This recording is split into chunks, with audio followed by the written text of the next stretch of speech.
Daniel Saavedra se despertó una hora antes de que sonara el despertador. El corazón le latía con fuerza, como si ya hubiera corrido una maratón y no estuviera acostado bajo las sábanas cálidas de su pequeño piso en las afueras de Madrid.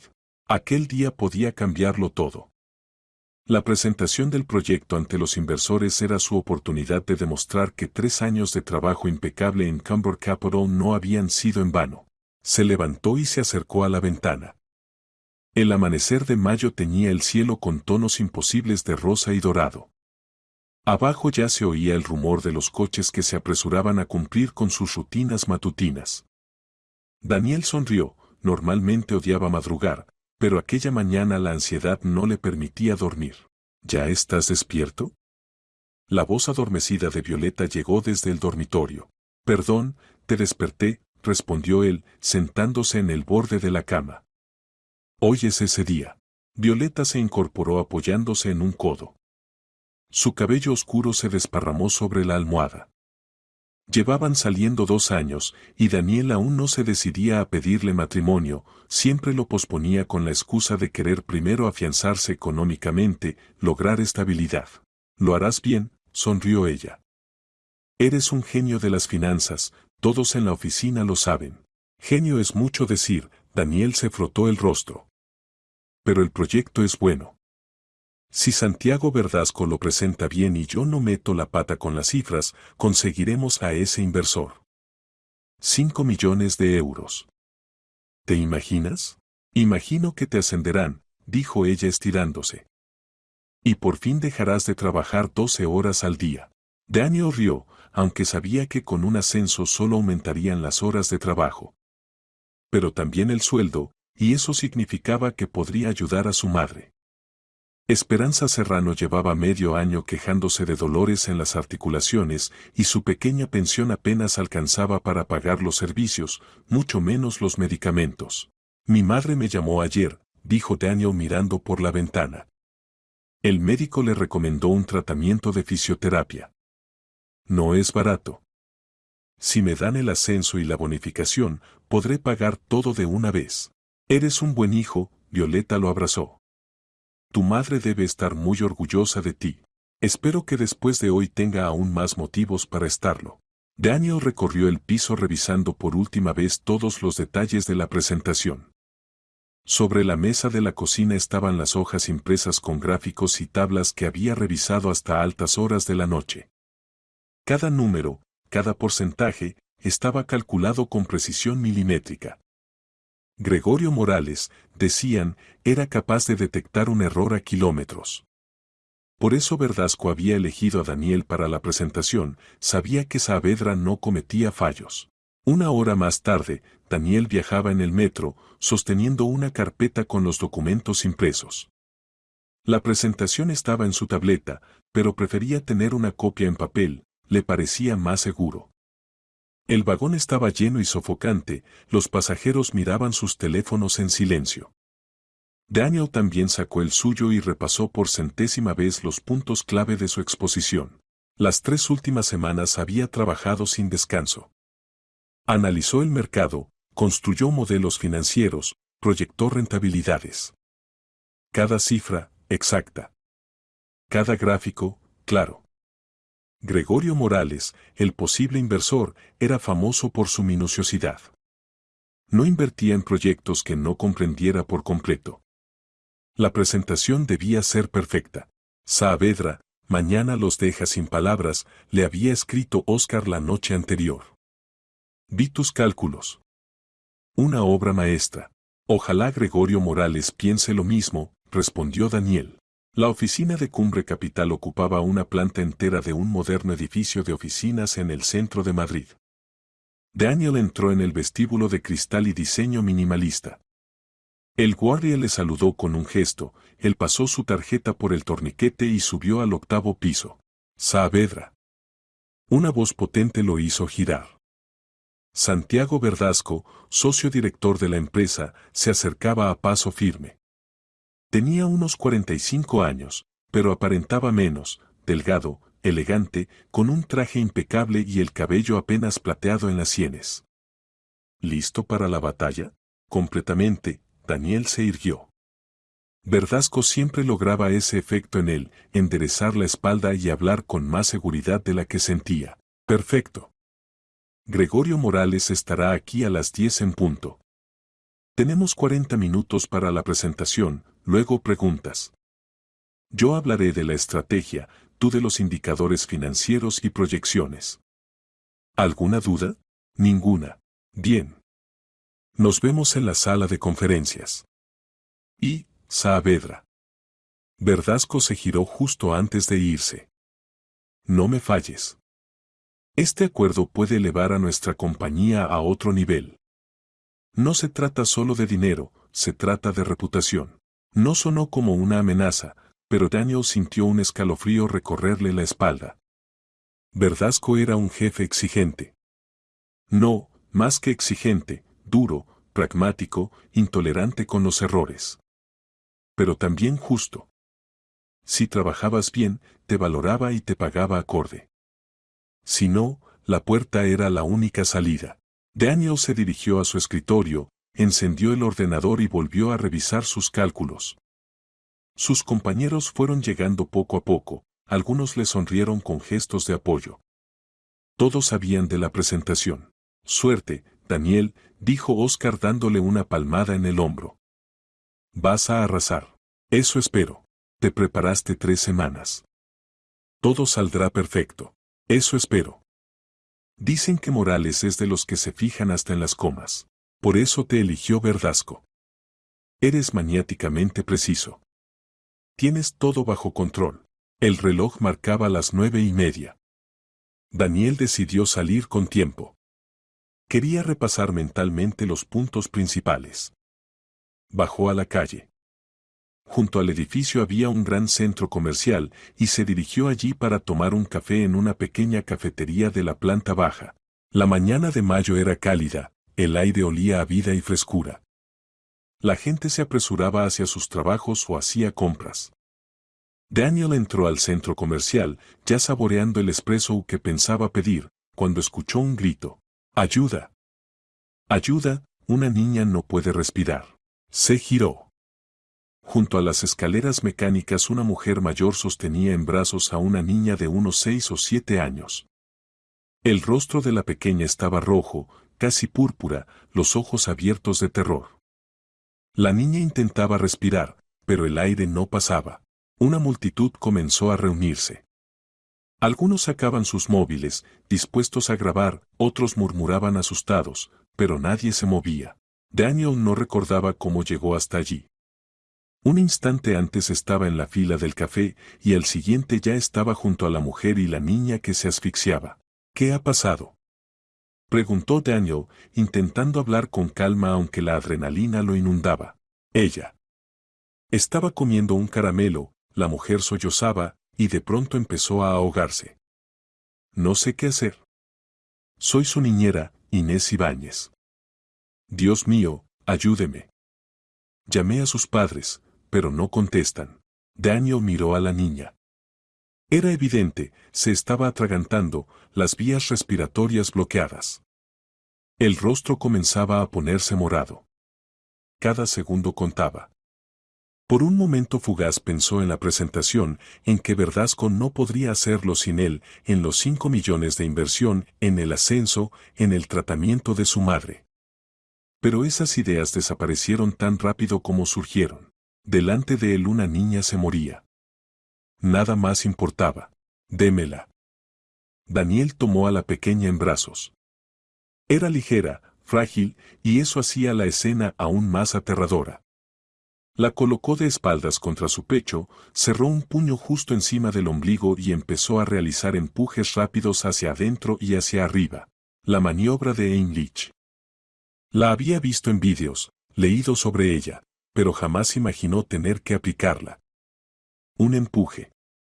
Otro. Un tercero. La niña se retorcía, sus manitas arañaban los brazos de Daniel en pánico. Vamos, pequeña, murmuraba. Vamos, respira. Un poco más. Un cuarto empuje. De repente, un caramelo redondo salió disparado de la garganta de la niña y rodó por el suelo. La pequeña aspiró con fuerza, luego otra vez. Su rostro recuperaba el color. Ya está, dijo Daniel con suavidad, arrodillándose junto a ella. Tranquila, respira despacio. Así, muy bien. La niña rompió a llorar, y fue el sonido más hermoso que Daniel había escuchado jamás. El llanto significaba que podía respirar, que estaba viva. La mujer mayor, la niñera, sin duda, la abrazó entre lágrimas. Gracias. Dijo con la voz temblorosa, mirando a Daniel. Gracias. Le ha salvado la vida. Catalina, mi niña. Pensé que, Inés Ibáñez, quiero a mi mamá, sollozaba la niña. Tengo miedo. Mamá está trabajando, cielo. Papá también. Pero pronto lo sabrán, y todo estará bien. Alrededor empezaron los aplausos. Daniel se levantó tambaleante, las piernas le temblaban. El torrente de adrenalina se disipaba, dejando una extraña debilidad. Algunos lo felicitaban, otros le daban palmadas en la espalda, pero él lo oía todo como si fuera desde muy lejos. Joven, es usted un héroe. Dijo una mujer. Reaccionó tan rápido. Añadió un hombre de traje. Todos estábamos paralizados, y usted fue el único que actuó. Solo hice lo que debía hacer, murmuró Daniel. Hay que llamar a una ambulancia, dijo él a la niñera cuando el murmullo disminuyó. Deben revisarla. Puede tener alguna lesión interna. Es importante asegurarse de que está bien. Ya la llamaron, respondió una mujer del público. Llegará en 5 minutos. 5 minutos. Daniel miró su reloj y se heló. 9:53. Faltaban 7 minutos para la presentación. Pero no podía irse. No podía simplemente salvar a una niña y marcharse sin esperar a los médicos. ¿Y si algo salía mal? Sacó el móvil y marcó el número de Verdasco. Tono. 1, 2, 3. Colgaron. Intentó de nuevo. Lo mismo. Maldición. Escribió un mensaje. Santiago, emergencia. He salvado a una niña, espero a la ambulancia. Llegaré con 1520 minutos de retraso. Tienes la presentación en el teléfono. Por favor, espérame. No hubo respuesta. Daniel volvió a llamar. Nada. Seguramente Verdasco ya estaba en la sala de reuniones, con el móvil en modo no molestar. Joven, ¿cómo se llama? Preguntó la niñera, consolando a la pequeña. Los padres de Catalina querrán agradecerle. Daniel. Daniel Saavedra. Pero no es necesario agradecer. Lo importante es que la niña está viva. Eres muy valiente, dijo la pequeña, mirándolo con ojos grandes, aún llorosos. Como un superhéroe. No soy un superhéroe, Daniel se arrodilló de nuevo. Soy solo una persona común que estaba en el lugar correcto. Yo soy Katá, susurró la niña. Tengo 6 años. Gracias por salvarme. Daniel sintió un nudo en la garganta. Era solo una niña, con toda una vida por delante. ¿Y si él hubiera pasado de largo? La ambulancia llegó 8 minutos después. Daniel explicó lo sucedido, los paramédicos la examinaron y lo felicitaron por sus acciones. Lo hizo perfecto, dijo la enfermera, una mujer de unos 50 años con rostro amable y cansado. 1 minuto más y habría sido tarde. La maniobra de Heinrich, impecable. ¿Es médico? No, analista financiero. Solo vi vídeos de primeros auxilios. Pues los vio bien. Salvó una vida. No hace falta capa para ser un héroe. Solo hice lo que debía. Muchos ni siquiera hacen eso. Se quedan mirando o grabando con el móvil. Usted actuó. La llevaremos al hospital para revisarla. Déjenos su contacto, por si los padres quieren agradecerle. Daniel dictó su número, se despidió de la niñera y de la niña. Katá lo miró con sus grandes ojos y susurró. Gracias, señor. Aquellas palabras simples le tocaron el alma más que cualquier aplauso. Sonrió. Cuídate, pequeña. Y nada de caramelos mientras caminas, ¿de acuerdo? Solo sentada. Lo prometo, asintió ella. Daniel salió corriendo del centro comercial y se dirigió al edificio de oficinas. Eran las 10:22. La presentación debía estar comenzando. Quizá Verdasco había conseguido retrasarla un poco. O tal vez Morales se había demorado. Entró en el ascensor, pulsó el botón del 8º piso. El corazón le latía con la misma fuerza que al amanecer, pero ahora el nerviosismo se mezclaba con miedo. ¿Y si Verdasco no había esperado? ¿Y si la reunión ya había empezado sin él? Las puertas se abrieron. Daniel corrió por el pasillo hasta la sala de conferencias. La puerta estaba cerrada. Pegó el oído, se oían voces. Aún estaban reunidos. Empujó con cuidado. Dentro había una decena de personas. En la mesa larga, Santiago Verdasco y un hombre de unos 60 años con traje caro, Gregorio Morales, sin duda. El resto, empleados de la empresa y asistentes del inversor. Verdasco alzó la vista. Su mirada era de hielo. Daniel se detuvo en seco, sintiendo como todos se volvían hacia él. Perdón por el retraso, empezó, Hugo. Salga, lo interrumpió Verdasco. Su voz era baja, pero cargada de furia. Daniel dio un paso atrás instintivamente. Ahora mismo. Puedo explicarlo. He dicho, salga. Daniel miró a Morales. El inversor lo observaba con curiosidad, pero sin intención de intervenir. No era su asunto. Santiago, hubo una emergencia. Saavedra, si no sale ahora mismo, no volverá a entrar jamás a esta oficina. Usted decide. Daniel dio media vuelta y salió. La puerta se cerró tras él con un sonido seco, como un disparo. El resto del día se volvió una mancha borrosa. Daniel se sentó en su mesa mirando la pantalla del ordenador sin ver nada. Sus compañeros lo evitaban, la noticia de que había faltado a la presentación más importante del año corrió por la oficina como un incendio forestal. Algunos lo miraban con compasión, otros, con un mal disimulado regocijo. Así era la vida de oficina, hoy cabalgas, mañana eres polvo bajo los cascos. A las 2 de la tarde la sala de conferencias quedó vacía. Gregorio Morales se había marchado. Santiago Verdasco se encerró en su despacho y pasó allí el resto de la jornada sin contestar llamadas. Daniel intentó llamarlo 3 veces. En cada ocasión, la secretaria, Lara Valero, repetía lo mismo: Santiago está ocupado. Se pondrá en contacto con usted cuando lo considere oportuno. A las 5, la paciencia de Daniel se agotó. Se levantó, fue decidido al despacho del director y empujó la puerta sin llamar. Verdasco estaba sentado junto a la ventana, de espaldas a la puerta. Contemplaba la ciudad extendida a sus pies. Sostenía un vaso con líquido ámbar, whisky, a juzgar por la botella sobre la mesa. No recuerdo haberle dado permiso para entrar, dijo sin volverse. Santiago, por favor, escúcheme. Daniel dio un paso adelante. No llegué tarde porque sí. Había una niña, se atragantó, se asfixiaba. Le salvé la vida. Qué conmovedor. Verdasco se giró. Su rostro era impasible, pero en sus ojos ardía una ira fría. Y mientras jugaba al superhéroe, ¿sabe lo que pasó aquí? Entiendo que le fallé. ¿Le falló? Verdasco se puso en pie y se acercó lentamente a la mesa. Saavedra, no solo me falló. Echó a perder un acuerdo de 5 millones. ¿5 millones? ¿Lo entiende?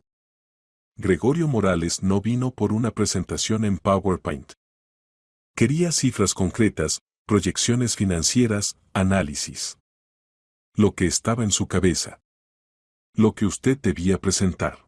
Puedo reunirme con él por separado y explicarle. Usted ya no puede nada. Subió la voz Verdasco. Intenté aguantar sin usted. Improvisé, respondí preguntas, pero cuando llegaron los detalles, no pude darle lo que pedía. Preguntó por la evolución de la rentabilidad en el tercer trimestre, por el punto de equilibrio, por la sensibilidad del modelo ante cambios en los parámetros clave. No supe responder. Quedé como un incompetente ante un hombre que podía invertir una fortuna en nosotros. Santiago, estoy dispuesto a arreglarlo. ¿Y sabe lo que me dijo? No lo dejó terminar. Santiago, me gusta tu visión, pero veo problemas de disciplina en tu equipo. Necesito socios fiables, gente que entienda lo que es la responsabilidad, para quienes la palabra compromiso no sea un sonido vacío. Nos rechazó, Saavedra. Nos rechazó. 3 meses de trabajo a la basura. La reputación de la empresa, en entredicho. Y todo por su culpa. Daniel guardó silencio. Cada frase le golpeaba como un puñetazo en el estómago. Comprendía la magnitud de lo ocurrido, pero no podía aceptar que hubiera actuado mal. Era una niña, dijo en voz baja. Una niña pequeña. Se moría delante de mí. ¿Quería que pasara de largo? Quería que llamara a una ambulancia y fuera a la presentación. Verdasco golpeó la mesa con el puño. Usted no es médico, Saavedra. Es analista financiero. Su trabajo es analizar cifras y ganar dinero para esta empresa. Y usted decidió jugar a Salvador. La ambulancia habría tardado 8 minutos, la voz de Daniel temblaba de emoción contenida. La niña se habría asfixiado en 3. No podía quedarme mirando. Nadie más ayudaba. Todos grababan con el móvil. Entonces eligió la profesión equivocada. Verdasco volvió a sentarse y señaló la puerta con la mano. Recoja sus cosas. Está despedido. ¿Qué? Lo ha oído. No puedo trabajar con gente que antepone las emociones al trabajo. Necesito profesionales, no benefactores de la humanidad. Santiago, se lo ruego, piénselo. Llevo 3 años aquí, usted sabe. Sé que es un buen analista. Lo fue. Pero ya no importa. Haga su caja, Recursos Humanos tramitará todo mañana. Puede irse. Pero mi madre está enferma. Necesita dinero para el tratamiento. Yo contaba con esa bonificación. Debería haber pensado en eso antes. Verdasco lo miró con frialdad. Antes de decidir que la hija de otro era más importante que su carrera y su familia. Daniel permaneció de pie, incapaz de creer lo que escuchaba. 3 años. 3 años dejándose la piel, trabajando fines de semana, perdiéndose reuniones con amigos y celebraciones familiares por esta empresa. Y en un instante, todo se vino abajo. Está siendo injusto, dijo. Puede ser, Verdasco volvió la vista a la ventana. Pero la vida es injusta, Saavedra. Cuanto antes lo entienda, mejor para usted. Ahora, por favor, déjeme. Daniel salió del despacho. Le flaqueaban las piernas, tenía en la boca el amargo sabor de la derrota. Volvió a su mesa y empezó a meter mecánicamente sus cosas en una caja. Una foto con Violeta. Una taza con la frase "el mejor analista". Unos cuantos libros de finanzas. ¡Qué colección tan pobre para 3 años de vida! Daniel, lo siento muchísimo. Oscar se acercó y le puso una mano en el hombro. Es un absurdo. A Verdasco se le ha ido la cabeza. Quizá tenga razón, dijo Daniel guardando el último objeto. Tal vez no soy la persona adecuada para este trabajo. No digas tonterías. Salvaste a una niña. Eso vale más que cualquier acuerdo. Díselo a mi cuenta bancaria. O a mi madre, que espera que pague su tratamiento. Te encontraremos otro trabajo. Conozco gente, puedo recomendarte. Verdasco ya ha enviado un correo a todo el mundo sobre mi despido por grave incumplimiento de la disciplina. ¿Quién crees que me contratará ahora? Oscar calló, porque ambos sabían la respuesta. Daniel cogió la caja, se despidió de Oscar y salió de la oficina. Miró por última vez aquellas paredes conocidas, el logotipo de Cumbre Capital en la pared. Bien, ya era pasado. Violeta abrió la puerta y supo al instante que algo iba mal. Daniel estaba en el umbral con una caja en las manos, tenía el rostro ceniciento y los ojos vacíos. Dios mío, Daniel, ¿qué ha pasado? Entró, dejó la caja en el suelo y se dejó caer en el sofá. Me han despedido, dijo simplemente. ¿Cómo que despedido? ¿Por qué? Si hoy tenías la presentación. Daniel le contó todo. La niña. La maniobra de Heinrich. Cómo llegó tarde y lo echaron de la sala. La conversación con Verdasco. Violeta escuchó, y su expresión fue cambiando de la compasión a la indignación. Cuando terminó, se sentó a su lado y lo abrazó. Daniel, eres un héroe. Salvaste una vida. Eso importa más que cualquier trabajo. Puede ser, se apartó él, cabizbajo. Pero el heroísmo no paga las facturas, Violeta. Mi madre está enferma. Necesita medicinas, procedimientos. Yo necesitaba ese ascenso. Contaba con la bonificación. Encontrarás otro trabajo.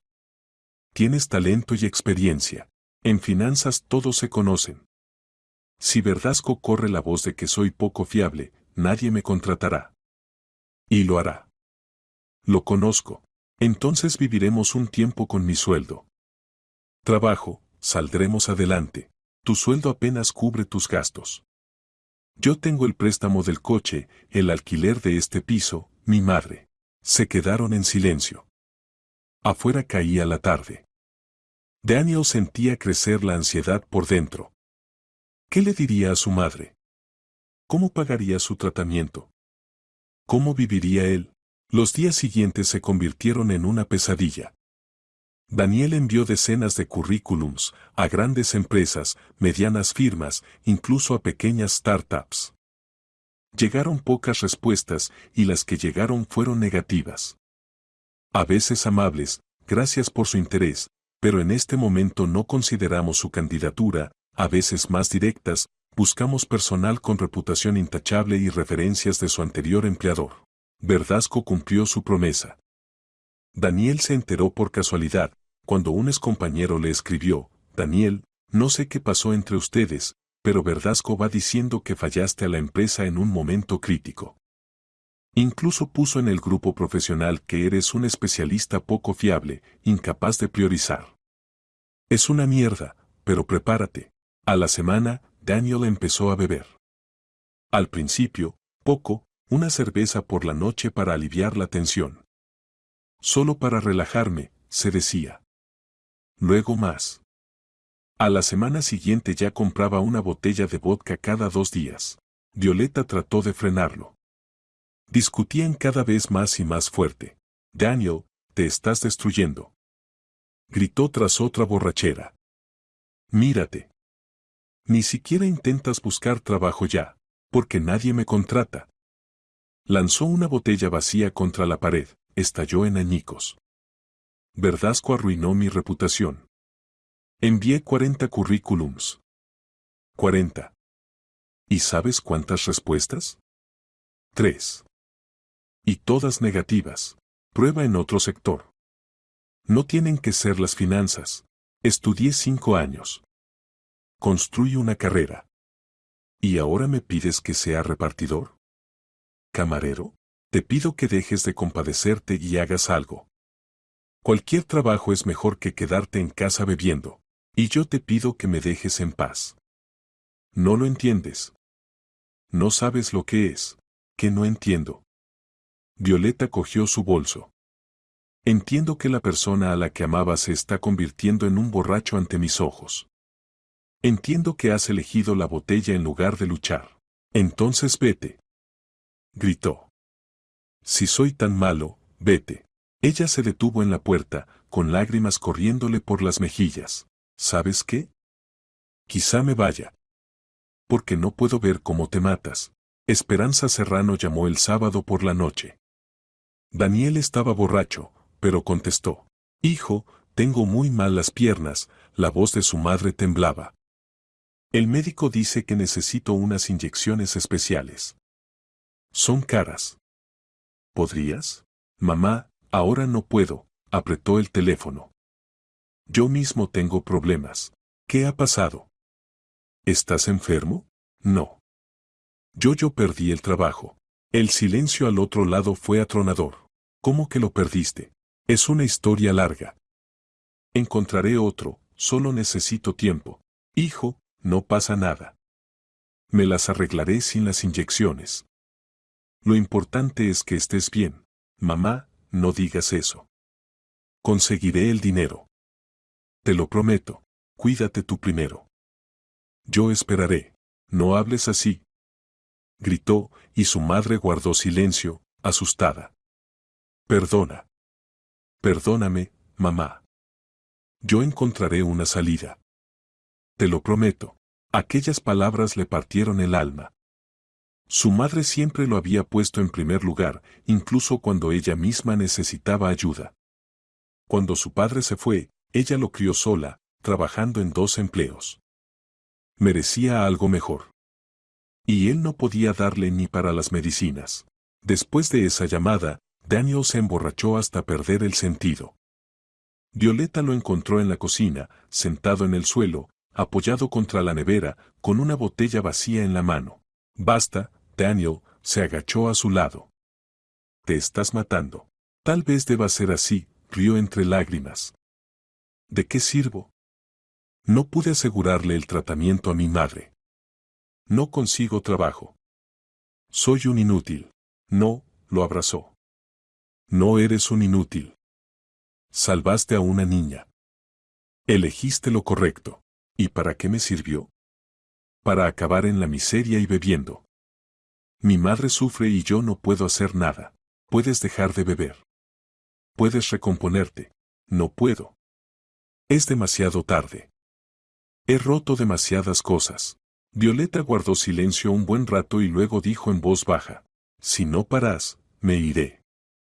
No puedo ver cómo te destruyes. Te quiero, pero no me quedan fuerzas. Entonces vete, se volvió de espaldas. Todos se van. ¿Por qué tú no? Violeta se fue 3 días después. Recogió sus cosas mientras Daniel no estaba y dejó una nota en la mesa. Daniel, te quiero, pero no puedo mirar cómo te destruyes.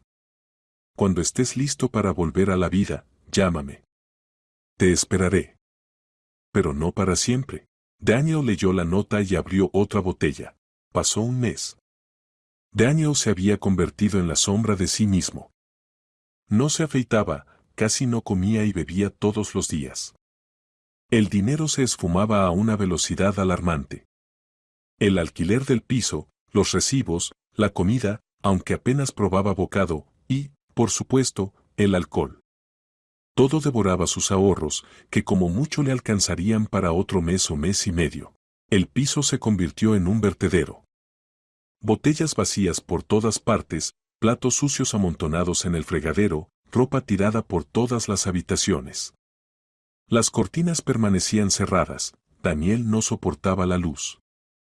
Dormía hasta el mediodía, se despertaba con dolor de cabeza, bebía para silenciarlo y volvía a dormirse. Un círculo cerrado. Violeta llamó durante las 2 primeras semanas. Él no contestaba. Luego dejó de llamar, y eso fue aún peor. Significaba que se había rendido. Que ni siquiera ella creía ya en él. Oscar intentó visitarlo 2 veces. La primera, Daniel no abrió la puerta, fingiendo no estar en casa. Escuchó cómo su amigo llamaba y lo buscaba, pero no se movió del sofá. La segunda vez abrió, pero estaba tan borracho que el excompañero se marchó casi de inmediato, incapaz de soportar en lo que se había convertido su amigo. Daniel, te estás yendo al fondo, dijo Oscar antes de irse, arrugando la nariz ante el olor a alcohol y a cuerpo sin lavar. Así no se puede. Necesitas ayuda. ¿Un psicólogo, quizá? ¿O un grupo de alcohólicos anónimos? No necesito ayuda, murmuró Daniel, apenas capaz de mantenerse en pie. Necesito trabajo. Y a Violeta. Y que mi madre no esté enferma. Y nada de eso me lo va a dar tu psicólogo. Entonces al menos deja de beber. ¿Para qué? Es lo único que me ayuda a no pensar. Borracho, me da igual todo. Me da igual ser un fracasado. Me da igual que la vida se haya acabado. Escúchate. Tienes 32 años. La vida no se ha acabado. Para mí sí. Esperanza Serrano llamaba cada pocos días. Daniel respondía, intentando hablar sobrio, pero a una madre no se la engaña. Ella notaba en la voz que algo iba mal, pero no presionaba ni hacía preguntas de más. Solo decía que lo quería y que creía en él. Eso era peor que cualquier reproche. Cada vez que ella decía, sé que saldrás adelante, hijo. Eres fuerte, Daniel se sentía todavía más miserable. ¿Fuerte él? Ni siquiera podía levantarse del sofá estando sobrio. Una vez intentó trabajar de repartidor. Encontró un anuncio en internet, llamó. Lo citaron para una entrevista. Daniel fue sin afeitar, con la camisa arrugada, oliendo a resaca. La encargada, una chica de unos 25 años, lo miró de arriba abajo y frunció el ceño. Lo siento, pero buscamos empleados más presentables. Entienda que el repartidor es la cara de la empresa. Daniel se fue sin decir palabra. De camino a casa compró 2 botellas de vodka en lugar de una. Por las noches lo atormentaban pesadillas. Veía a la niña, Catalina, asfixiándose. Pero en los sueños no alcanzaba a ayudarla. Se quedaba paralizado, mirando cómo moría. O veía a Santiago Verdasco, señalándolo con el dedo y gritando, lo echaste todo a perder. Eres un inútil. O veía a su madre llorar y decir, confiaba tanto en ti, hijo. ¿Cómo pudiste fallarme así? Se despertaba empapado en sudor frío, agarraba la botella y bebía hasta volver a caer en el vacío. Cubrió el espejo del baño con una toalla. No podía mirarse. El joven seguro y ambicioso que había sido 2 meses atrás ya no existía. En su lugar había una criatura miserable y borracha que vivía los últimos días en aquel piso, porque pronto no podría pagar el alquiler. A veces pensaba en poner fin a todo. Se le cruzaban ideas, ¿no sería más fácil acabar con esto? ¿Para qué seguir sufriendo? Pero entonces recordaba a su madre, y esos pensamientos retrocedían. Ella no lo soportaría si lo perdía. Ya había perdido a su marido, que los abandonó cuando Daniel tenía 10 años. Perder a su hijo sería su final. Las facturas empezaron a llegar con la marca de vencidas. Primero el internet, luego la luz. Daniel las ignoraba. ¿Qué más daba? Pronto no podría pagar el piso de todos modos. Comenzó a vender cosas. Primero el portátil, obtuvo la mitad de su valor real, pero al menos era dinero. Luego la televisión. Después, los auriculares que Violeta le había regalado por su cumpleaños. Cada vez que vendía algo, sentía que de su vida anterior quedaba cada vez menos. A mediados de junio, cuando el calor dominaba la ciudad, Daniel estaba en casa apurando otra botella. No tenía aire acondicionado, las ventanas estaban cerradas y el aire era irrespirable. Le daba igual. En la televisión daba noticias, pero no escuchaba. Miraba la pantalla con la vista perdida, pensando que su vida se había terminado. Con 32 años había tocado fondo. Sin trabajo, sin dinero, sin futuro. Sin Violeta. Lo que más echaba de menos era a Violeta. Su risa, sus caricias, su fe en él. Era la única persona que veía en él algo más que un analista financiero. Ella creía que podía ser mejor. Y él lo había destruido. La había alejado con su alcohol y su autocompasión. Varias veces marcó su número, pero nunca pulsó llamar. ¿Qué podía decirle? ¿Perdona por volverme alcohólico? ¿Perdona por arruinar nuestra vida? Sonó el teléfono. Miró la pantalla, número desconocido. Normalmente no respondía a números que no conocía, pero esta vez le daba lo mismo. Sí. Su voz era ronca, desagradable incluso para él. Buenas tardes, dijo una voz de mujer, nerviosa, alterada. ¿Es Daniel Saavedra? El mismo. Me llamo Ángela Verdasco. Yo soy la madre de la niña a la que usted salvó la vida hace un mes. Daniel se irguió. La neblina del alcohol se disipó un poco. La escucho. Llevo todo el día intentando localizar a mi exmarido y no contesta. La niñera por fin me dio su número. Tendría que haberle dado las gracias antes, pero todo fue muy confuso. Cata estuvo varios días en el hospital, luego me la llevé conmigo una semana. ¿Cómo está? La interrumpió Daniel. ¿La niña está bien? Sí, gracias a usted. Los médicos dijeron que, si no hubiese estado allí, habría muerto. Quiero verlo, darle las gracias en persona, quizá recompensarlo de alguna manera. No hace falta, Daniel se frotó la cara. No lo hice por dinero. Me basta con saber que está viva. Pero insisto. Salvó a mi hija. Eso no tiene precio. Por favor, reúnase conmigo. Aunque sea para un café. Daniel quiso negarse, pero algo en la voz de aquella mujer lo hizo aceptar. Tal vez curiosidad. Tal vez la necesidad de ver que al menos una buena acción en su vida había tenido consecuencias. Acordaron verse al día siguiente en una cafetería cerca del centro. Colgó y se miró en un espejo del recibidor que, por casualidad, no estaba cubierto. Lo que vio lo asustó incluso a él. Barba descuidada, ojeras, la camiseta arrugada. Parecía un vagabundo, no alguien que un mes atrás trabajaba en una prestigiosa firma financiera. Esa noche no bebió más. Se duchó, se afeitó y encontró una camisa limpia en el armario. Por la mañana se sentía fatal, la cabeza le estallaba, las manos le temblaban. La resaca era feroz. Pero se obligó a recomponerse. Ángela ya lo esperaba en la cafetería. Era una mujer de unos 35 años, guapa, de pelo oscuro y corto, con ojos tristes. A su lado estaba Katá, la misma niña. Lo reconoció y se iluminó. Señor, es usted. Saltó de la silla y corrió hacia él. Daniel se agachó y la niña lo abrazó. Mamá dice que me salvaste la vida. Solo estaba allí, dijo él, acariciándole la cabeza con torpeza. Ángela se levantó y le tendió la mano. Se saludaron, y Daniel notó que ella lo observaba con atención. Seguramente notaba que algo iba mal.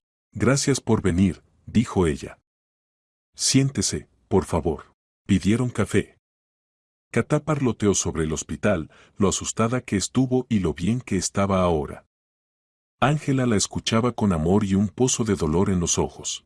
No puedo perdonarme no haber estado con ella en ese momento, confesó cuando la niña se distrajo con el móvil. Yo estaba en el trabajo. Katá salió con la niñera, como siempre. Todo debía estar bien. Usted no podía preverlo, dijo Daniel. Lo importante es que todo terminó bien. Gracias a usted. Inés me contó cómo reaccionó. Sin dudar, de inmediato. La mayoría se quedó mirando. Daniel no respondió. No se sentía un héroe. Más bien un hombre roto al que por casualidad le tocó estar en el lugar y momento precisos. Quiero agradecerle, Ángela sacó un sobre del bolso. Es un pequeño detalle. No, Daniel alzó la mano. De verdad, no. No quiero dinero, pero salvó a mi hija, y me alegra haber podido hacerlo. Pero no puedo aceptar dinero. No sería correcto. Ángela lo miró con respeto y guardó el sobre. De acuerdo. Pero si alguna vez necesita ayuda, por favor, llámeme. Le debo una. Charlaron un poco más. Daniel supo que Ángela era abogada, que llevaba 2 años divorciada del padre de Katá y que la niña vivía temporadas con cada uno. Mi ex es buen padre, dijo Ángela con amargura. Pero para él el trabajo siempre fue más importante que la familia. Por eso nos divorciamos. Convenció al juez de que podía darle a Katá mejores condiciones y tuve que aceptar. Pero me la llevo cuando puedo, cuando él está de viaje. No me lo impide. Daniela sintió, sintiendo una extraña afinidad con aquella historia. El trabajo por encima de todo. Justo lo que pensaba Verdasco. Y justo lo que había destruido el matrimonio de esa mujer. Al despedirse, Katá volvió a abrazarlo. Ven a casa alguna vez, dijo. Mamá hace tartas riquísimas. Daniel sonrió y prometió pensarlo, aunque sabía que difícilmente aceptaría la invitación. De camino a casa pensó en el encuentro. Una tibieza extraña le quedó en el pecho. Tal vez si había hecho algo bueno. Tal vez su vida no era un fracaso completo. Pero al volver al piso vacío, esa sensación se desvaneció rápido. La realidad estaba allí, los platos sucios en la cocina, la nevera vacía, las facturas por pagar y la falta de dinero. Daniel abrió otra botella. Mientras Daniel se reunía con Ángela en la cafetería, Santiago Verdasco estaba en su despacho revisando informes financieros. Tras el fracaso del acuerdo con Gregorio Morales, las cosas en la empresa no iban bien. Los inversores estaban nerviosos, varios clientes se habían ido con la competencia. Verdasco trabajaba 16 horas diarias intentando salvar la situación.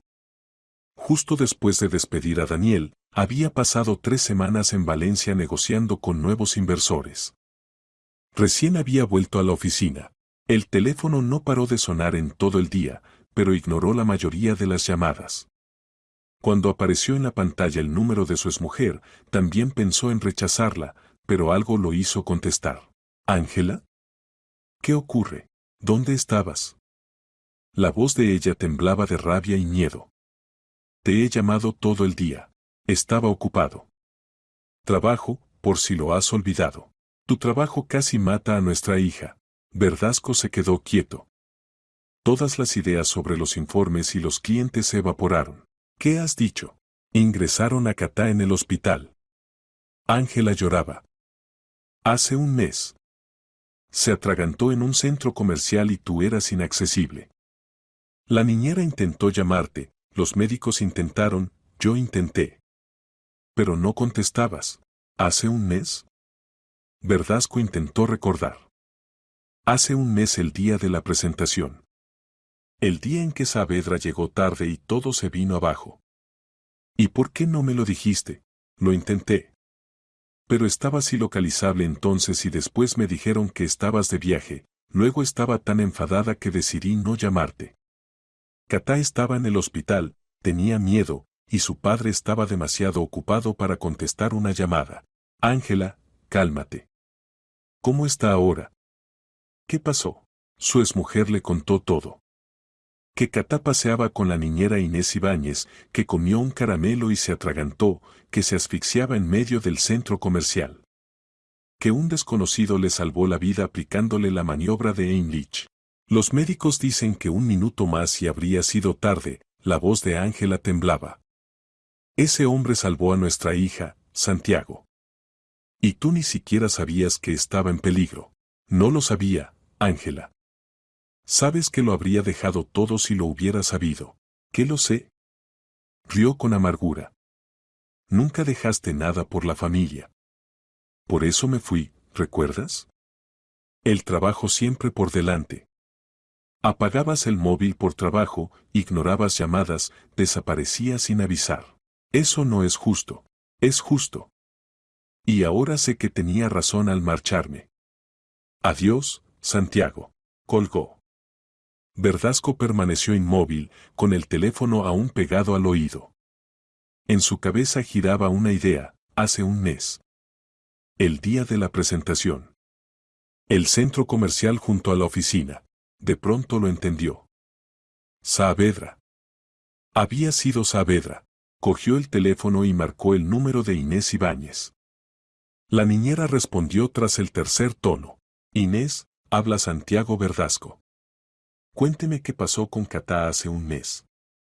Todo, con detalle. La niñera contó. Le temblaba la voz al describir cómo Catá se ahogaba, cómo no sabía qué hacer, cómo todos alrededor miraban sin actuar. Y cómo apareció un joven que se lanzó a ayudar sin dudar. Él la salvó, señor Verdasco, decía Inés entre sollozos. Le di su número a doña Ángela hace poco. Quería agradecerle. Un joven de unos 30 años, alto, de pelo oscuro. Dijo que trabajaba como analista financiero. ¿Cómo era? Joven, 30 años, pelo oscuro. Sí, exactamente. ¿Cómo lo? Verdasco colgó sin escuchar el final. Se quedó sentado, mirando al vacío. Saavedra había salvado a su hija. Y él lo había despedido.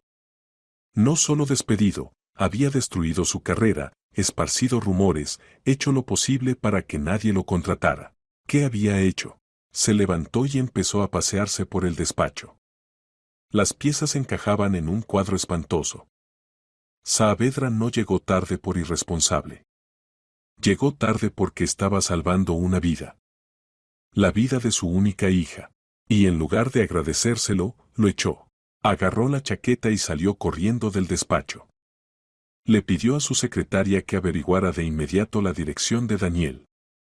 Tenía que encontrar a Saavedra. De inmediato. Una hora después, Santiago Verdasco estaba ante la puerta del piso de Daniel Saavedra. Había ido sin saber exactamente qué diría, pero sabiendo que debía decir algo. Tocó el timbre. Nada. Volvió a tocar. Silencio. Entonces golpeó la puerta con el puño. Saavedra. Sé que está en casa. Abra. Por fin se oyeron ruidos detrás, luego pasos. La puerta se entreabrió con la cadena puesta, y Verdasco alcanzó a ver el rostro de Daniel. Lo que vio lo dejó helado. Saavedra tenía un aspecto desastroso, sin afeitar, con los ojos enrojecidos, una camiseta sucia. El olor a alcohol era tan fuerte que Santiago dio un paso atrás de manera involuntaria. ¿Qué quiere? La voz de Daniel era ronca y hostil. Necesito hablar con usted. No tenemos nada de qué hablar. Váyase. Daniel intentó cerrar, pero Verdasco sostuvo la puerta con la mano. Espere. Por favor. Es importante. Importante para usted. Para mí, usted es el pasado. Y quiero olvidarlo. Usted salvó a mi hija. Daniel se quedó inmóvil. La puerta dejó de moverse. ¿Y qué? La niña a la que salvó hace un mes. Era Catá. Mi hija. Me enteré ayer. Hubo una larga pausa. Entonces Daniel quitó la cadena y abrió del todo. Miró a Verdasco con una mezcla de emociones tan densa que Santiago no supo descifrarla. Pase, dijo por fin Daniel, apartándose. Verdasco entró. Dentro, el panorama era peor de lo que esperaba, botellas vacías, platos sucios, ropa por todas partes. El piso parecía un vertedero. Daniel fue al salón y se dejó caer en el sofá. Bueno, hable. ¿A qué ha venido? Santiago se sentó en el sillón de enfrente. No sabía por dónde empezar. No lo sabía, dijo al fin. Que era mi hija. Me llamó mi exmujer y me lo contó. Luego hablé con la niñera y lo describió a usted. Entendí que había sido usted. ¿Y ahora qué? Daniel lo miró con los ojos vacíos. ¿Ha venido a darme las gracias? Un poco tarde, ¿no? He venido a pedirle perdón. Santiago se inclinó hacia adelante. Saavedra, yo cometí un error monstruoso. Lo despedí por salvarle la vida a mi hija. No sé cómo puedo reparar algo así. De ninguna manera, Daniel soltó una risa seca, sin alegría. Usted me arruinó la vida, Verdasco. Por su culpa no consigo trabajo. Por su culpa mi novia se fue. Por su culpa mi madre no puede recibir el tratamiento que necesita. Y todo porque hice lo correcto. Lo sé. Y quiero arreglarlo. ¿Cómo? ¿Me devolverá el último mes? ¿Me traerá de vuelta a Violeta? ¿Curará a mi madre? Le devolveré su empleo. Santiago se puso en pie. Es más, lo haré socio de la empresa. Duplicaré su salario. Pagaré el tratamiento de su madre. Lo que haga falta. ¿Cree que el dinero lo arregla todo? Daniel también se levantó, tambaleándose. ¿Cree que puede comprar el perdón? No, Santiago negó con la cabeza.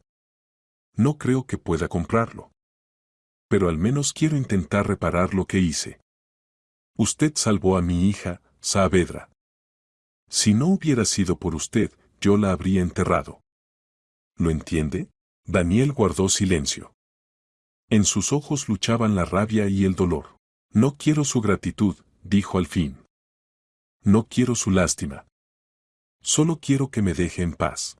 Saavedra, lárguese. Gritó Daniel. Fuera de mi casa. No quiero verlo. Santiago no se movió. Veía a un hombre roto, al que él mismo había empujado a ese estado.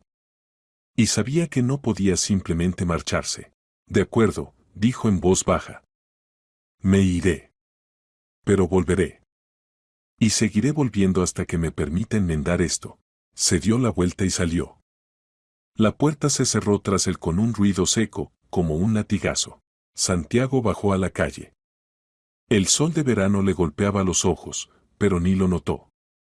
Pensaba en Saavedra, en lo que se había convertido aquel joven talentoso. Y pensaba en sí mismo, en el monstruo sin alma que había sido. Sacó el teléfono y marcó. ¿Lara Valero? Póngame con la mejor clínica de adicciones de la ciudad. Necesito un especialista que pueda trabajar a domicilio. Es urgente. Si Saavedra no quería su ayuda, bien.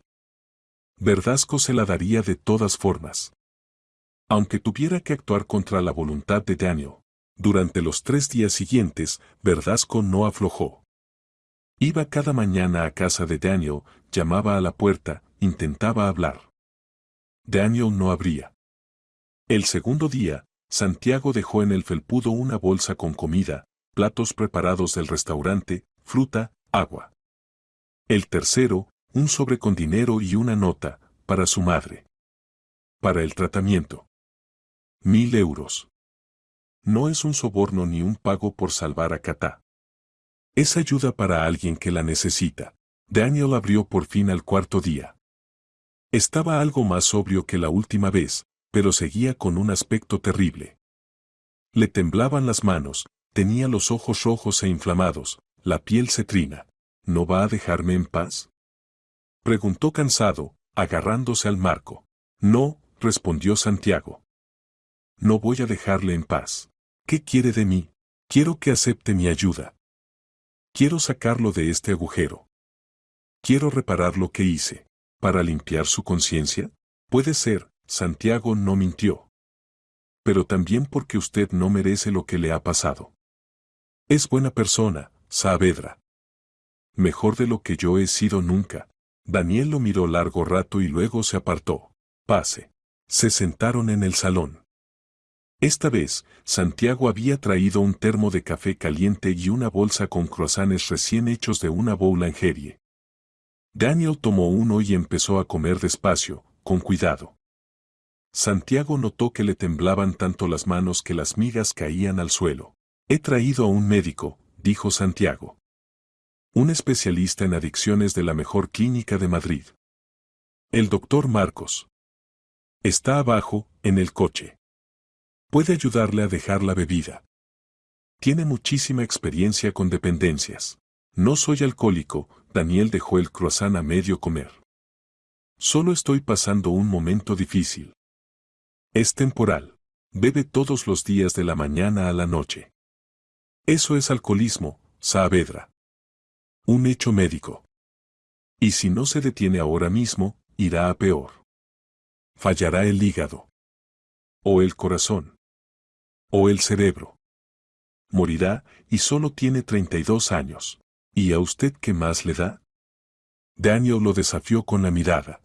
Me importa, Santiago se levantó, se acercó a la ventana y miró el cielo gris de Madrid. Cuando mi mujer se fue hace 2 años, me repetí que estaba equivocada. Que yo era un buen padre, un buen marido. Que el trabajo era lo importante, lo que garantizaba una vida digna. Pero ella tenía razón. Yo estaba obsesionado con el éxito. Con el dinero. El poder. El estatus. Y perdí a mi familia por eso.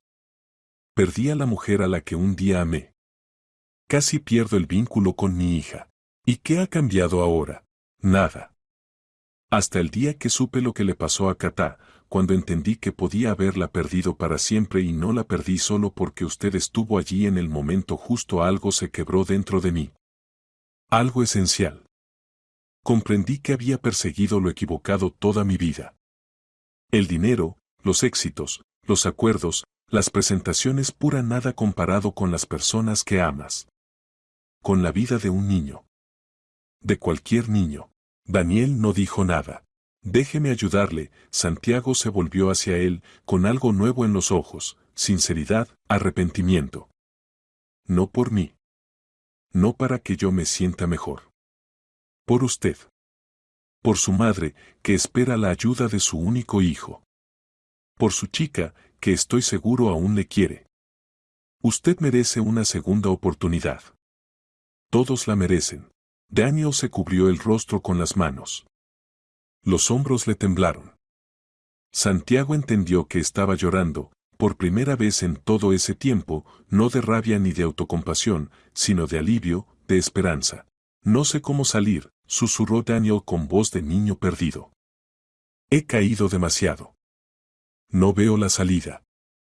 No veo la luz.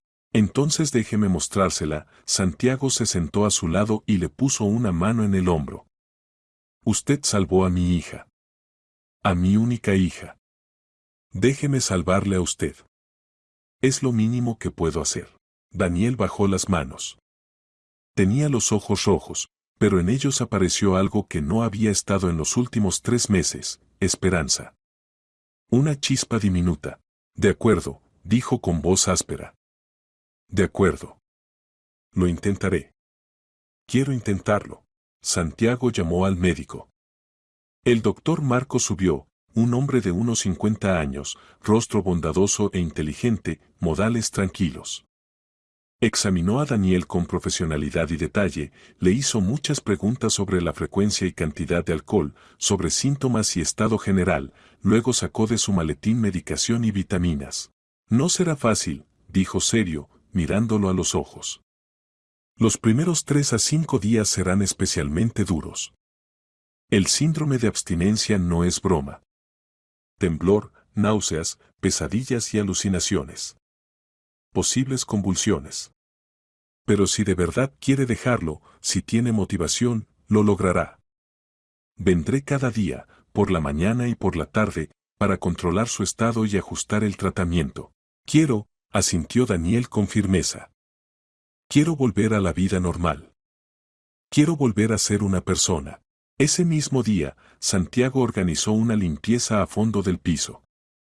Llegó un equipo profesional de 5 personas. En 4 horas convirtieron el vertedero en un lugar habitable y limpio. Tiraron montañas de basura y botellas, fregaron suelos y ventanas, lavaron y plancharon la ropa. Y Santiago llenó la nevera de comida saludable. Luego apareció Óscar, el excompañero. Al ver a Daniel, demacrado, pero ya limpio y sobrio, lo abrazó con tanta fuerza que casi le cortó la respiración. Pensé que te había perdido para siempre, dijo Óscar, con lágrimas en los ojos. Intenté hablar contigo, ayudarte, pero no contestabas ni abrías. Creí que había perdido a un amigo. Perdona, Daniel lo abrazó. Perdona por hacerte pasar por esto. No estaba en mí. Para nada. Lo importante es que vuelves. A la vida. A ti mismo. La primera semana de tratamiento fue un infierno. Daniel sufrió una abstinencia brutal, le castañaban los dientes del temblor, vomitaba bilis, lo atormentaban pesadillas despierto y dormido. Veía serpientes en las paredes, oía voces inexistentes, sentía bichos reptando por la piel. La temperatura le subía y bajaba entre 35 y 39 grados. Acurrucado por el dolor, rogaba por la muerte. El doctor Marcos venía 2 veces al día, a las 9 y a las 8, administraba medicación, ponía sueros con vitaminas, tomaba la tensión y el pulso, vigilaba la evolución. Santiago también pasaba cada tarde después del trabajo, llevaba comida recién hecha del restaurante, se sentaba a su lado, le leía las noticias cuando estaba peor. No tiene por qué estar aquí, dijo Daniel una tarde del 5.º día, cuando ya podía sentarse. Tiene una empresa, asuntos, trabajo. Sí tengo, respondió Santiago con firmeza. Tengo el deber de estar. Yo lo metí en esto.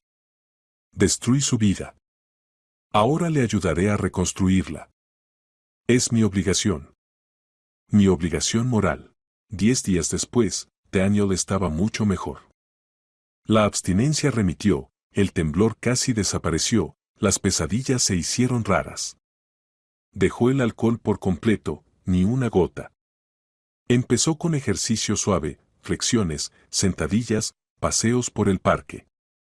Mejoró la alimentación, cereales, sopas, verduras, fruta, carnes blancas. Recuperó el color en el rostro, Los ojos volvieron a verse claros y vivos, regresó la energía. Santiago cumplió su promesa y pagó el tratamiento de Esperanza Serrano. Contactó a los mejores traumatólogos de Madrid, organizó un chequeo completo, costeó un ciclo de infiltraciones de ácido hialurónico en las articulaciones y fisioterapia. La madre de Daniel completó todo el tratamiento y su estado mejoró de forma radical. El dolor casi desapareció, volvió a subir escaleras sin sufrir. Cuando Daniel la visitó 3 semanas después de empezar el tratamiento, ella lo abrazó y rompió a llorar de alegría.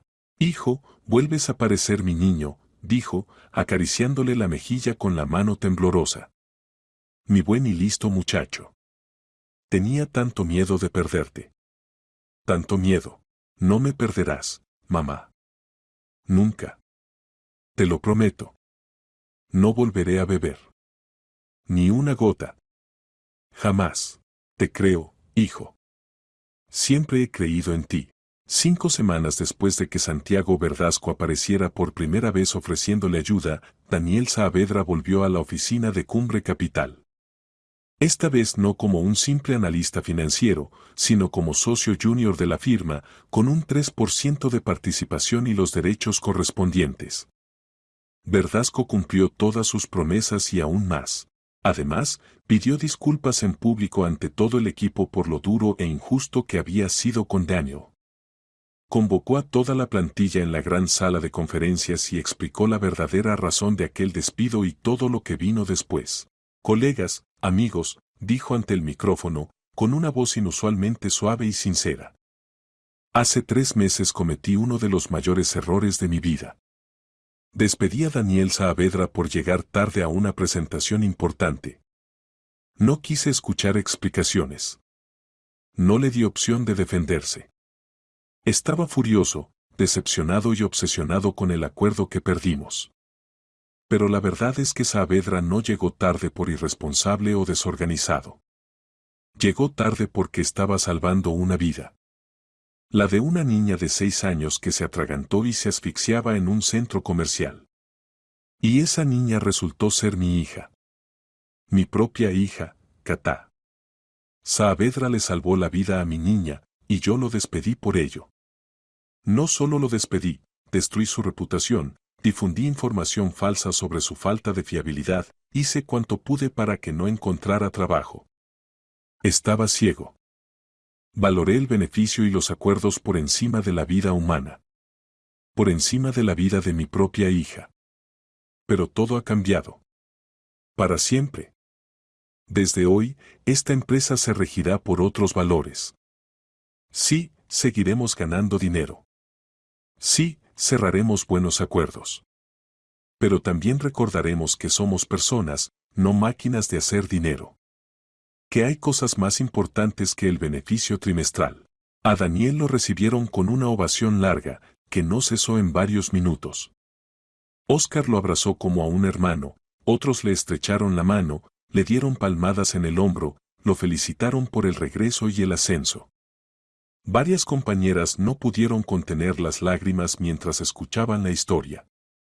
Daniel se sentía extraño, como si hubiese vuelto a casa tras un viaje largo y doloroso al infierno y de regreso. El trabajo volvió a hervir con fuerza. Daniel se sumergió en los proyectos y descubrió que no solo no había perdido sus habilidades, sino que había ganado algo nuevo. Después de todo lo vivido, miraba las cosas de otro modo, con más madurez, más juicio, más sentido. Sus ideas eran frescas y poco convencionales, su análisis impecable y profundo, su enfoque más humano y ético. Verdasco envió cartas a todas las empresas a las que antes había escrito referencias negativas sobre Daniel. En ellas explicó la situación real, pidió disculpas por haber inducido a error y ofreció las más altas recomendaciones. La reputación de Daniel quedó plenamente restituida. 2 semanas después de volver al trabajo, Daniel reunió el valor para llamar a Violeta. Llevaba días pensando en ella, pero temía hacerlo hasta estar seguro de que realmente había cambiado, de que no iba a recaer. Ella contestó al tercer tono, con una cautela en la voz. «¿Daniel? Hola, Violeta», se le trabó la lengua. «Quería hablar contigo. Si no te molesta». Si tienes tiempo, te escucho.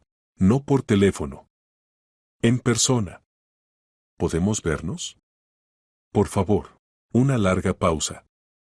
Luego, de acuerdo. ¿Dónde? Quedaron en la misma cafetería de la Gran Vía donde solían ir cuando todo estaba bien.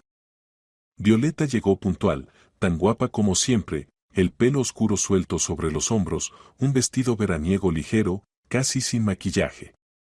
Pero en sus ojos había reserva, miedo a volver a salir herida. Te veo bien, dijo cuando se sentaron junto al ventanal que daba a la Gran Vía bulliciosa. He dejado el alcohol. Daniel tomó su mano sobre la mesa. Ella no la retiró, pero tampoco la apretó. Del todo. Ya van 2 meses. Ni una gota. Y no volveré a beber. Me alegro por ti. De verdad. Violeta, quiero pedirte perdón, las palabras fluían, llevaba mucho preparándose. Por todo. Por cada grito, cada palabra dura, cada noche de borrachera. Fui horrible. No tenía derecho a decirte lo que te dije. Tú intentaste ayudarme, apoyarme, salvarme, y yo te aparté. Te hice daño. Fui egoísta, débil, un borracho lamentable. Tenías todo el derecho a irte. Lo pasaste muy mal, susurró ella. Perdiste todo en un día. No es excusa. Nada justifica cómo te traté. Tú merecías algo mejor. Mereces algo mejor. Violeta guardó silencio, y Daniel continuó. He vuelto al trabajo. A la misma empresa de la que me echaron. Y además ahora soy socio junior. Verdasco me ayudó. Pagó mi tratamiento contra el alcohol, pagó el tratamiento de mi madre, restauró mi reputación. Todo porque ese día salvé a su hija. Resultó que la niña era su hija. Todo aquel desastre ocurrió por un malentendido, porque él no sabía la verdad. Entonces todo se ha encauzado. Violeta sonrió al fin, con una sonrisa triste. Me alegro. Te merecías una segunda oportunidad. Violeta, quiero que vuelvas conmigo, apretó un poco su mano, y esta vez ella respondió con un leve apretón. Sé que quizá no merezco una segunda oportunidad contigo. Sé que te hice daño y que podrías no perdonarme jamás. Pero he cambiado. De verdad.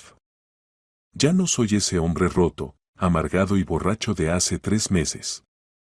He vuelto a ser yo. Tal vez una versión mejor de mí. Crucé el infierno y regresé. Y quiero seguir adelante contigo. Daniel, brillaron lágrimas en sus ojos. Por favor. Dame la oportunidad de demostrarlo. Te quiero. Siempre te he querido. Incluso cuando estaba en el fondo, incluso cuando bebía y gritaba, incluso entonces te quería. Eras el único punto de luz en aquella oscuridad. Y no quiero perderte otra vez. No para siempre. Violeta lo miró largo rato, las lágrimas corriéndole por las mejillas. Luego asintió muy despacio. De acuerdo. Pero hagámoslo bien esta vez. Sin prisas. No nos vayamos a vivir juntos de inmediato. Empecemos desde el principio, citas, conversaciones, volver a conocernos. Veamos a dónde nos lleva. Sin presiones. De acuerdo, Daniel sonrió de verdad por primera vez en muchos meses. Lo que tú digas. Estoy dispuesto a todo. Volvieron a salir despacio, con cuidado, como si se descubrieran de nuevo. Daniel lo hacía todo bien, llamaba cuando lo prometía, no llegaba tarde, pasaba con ella los fines de semana, la llevaba al teatro y a museos, le regalaba flores sin motivo. Ya no estaba obsesionado con el trabajo, aprendió a equilibrar la carrera y la vida. Aprendió lo que el ejemplo de Verdasco le había enseñado, el trabajo importa, pero las personas importan más. Santiago también cambiaba a ojos vistas. Empezó a pasar mucho más tiempo con Catá, la recogía del colegio 3 veces por semana en lugar de una, iba a todas sus actuaciones y fiestas, la llevaba al zoo y al circo, le leía cuentos cuando dormía en su casa. La relación con Ángela fue mejorando y volviéndose más cálida. No volvieron como pareja ni rehicieron el matrimonio, pero entre ellos nació un respeto, una amistad y una comprensión que no habían tenido ni en sus mejores años. Un día, 2 meses después del regreso de Daniel, Santiago lo llamó a su despacho. Sobre la mesa había una carpeta gruesa. Saavedra, quiero enseñarle algo importante, empujó la carpeta hacia él. El proyecto de un gran acuerdo nuevo. Potencialmente muy grande, 8 millones de euros de inversión. Y quiero que usted lidere la parte financiera. Completa, de principio a fin. Daniel hojeó los documentos, los ojos se le iluminaron con ese interés profesional que conocía bien, era un proyecto serio y prometedor. ¿Va en serio? ¿Me confía una responsabilidad así? Muy en serio. Presentaremos el proyecto a los inversores dentro de mes y medio. Tenemos tiempo de preparar todo. Y estoy seguro de que tenemos excelentes posibilidades. Sobre todo con usted al frente del equipo de análisis. No le fallaré, Santiago. Daniel lo miró directo a los ojos. Se lo prometo. Esta vez no le fallaré. Lo sé, Santiago sonrió con calidez, casi paternal. Ya ha demostrado que se puede contar con usted. Incluso cuando eso significa perderlo todo. Incluso cuando el mundo se le viene encima, usted hace lo correcto. Pasaron 6 meses. La vida de Daniel Saavedra había cambiado tanto que a veces le parecía un sueño. Era socio con éxito en una firma de prestigio, su sueldo no solo le permitía vivir con holgura, sino ayudar a su madre, que ahora se sentía mucho mejor. Violeta volvió con él definitivamente. Vivían juntos de nuevo, y esta vez su relación era más sólida que nunca. Daniel incluso compró un anillo, pensaba pedirle matrimonio en Año Nuevo. Santiago Verdasco también encontró su camino hacia el cambio. No volvió con Ángela, pero su relación se volvió verdaderamente amistosa. Criaban a Cata en equipo, y la niña estaba feliz de ver que sus padres por fin habían dejado de enfrentarse. Cata no se olvidó de Daniel. A veces Santiago la llevaba a la oficina y ella corría a abrazar al hombre que le había salvado la vida. Para la niña, Daniel era algo así como un hermano mayor, y aquello le calentaba el corazón. El nuevo acuerdo en el que trabajaba Daniel salió bien. La empresa consiguió la inversión, incluso mayor que aquellos 5 millones que habían perdido medio año atrás. Santiago organizó una fiesta corporativa para celebrarlo e invitó a todos. Durante el evento, Daniel estaba junto al ventanal con un vaso de zumo, ya no bebía alcohol. Santiago se acercó. Guardaron silencio unos instantes, mirando la ciudad. Las luces de Madrid titilaban en la noche, prometiendo miles de historias, miles de destinos. ¿Sabe?, dijo Santiago pensativo. A menudo pienso en aquel día en que usted salvó a Cata. Si no hubiese estado allí yo habría enterrado a mi hija. Y solo entonces habría comprendido que me pasé la vida persiguiendo lo equivocado. Ha cambiado, observó Daniel. Mucho. Me vi obligado a hacerlo. Usted me enseñó que hay cosas más importantes que el beneficio. Más importantes que el éxito. Están las personas. Está la vida. Y eso no se mide en dinero. La velada transcurrió en un ambiente cálido. Los compañeros felicitaban a Daniel y agradecían a Santiago haberse convertido en otro tipo de líder, más humano, más comprensivo. Cuando Daniel volvió a casa, Violeta ya dormía. Se desvistió en silencio y se acostó a su lado. Ella, somnolienta, lo abrazó, y él sintió una felicidad absoluta. A veces la vida nos da una segunda oportunidad.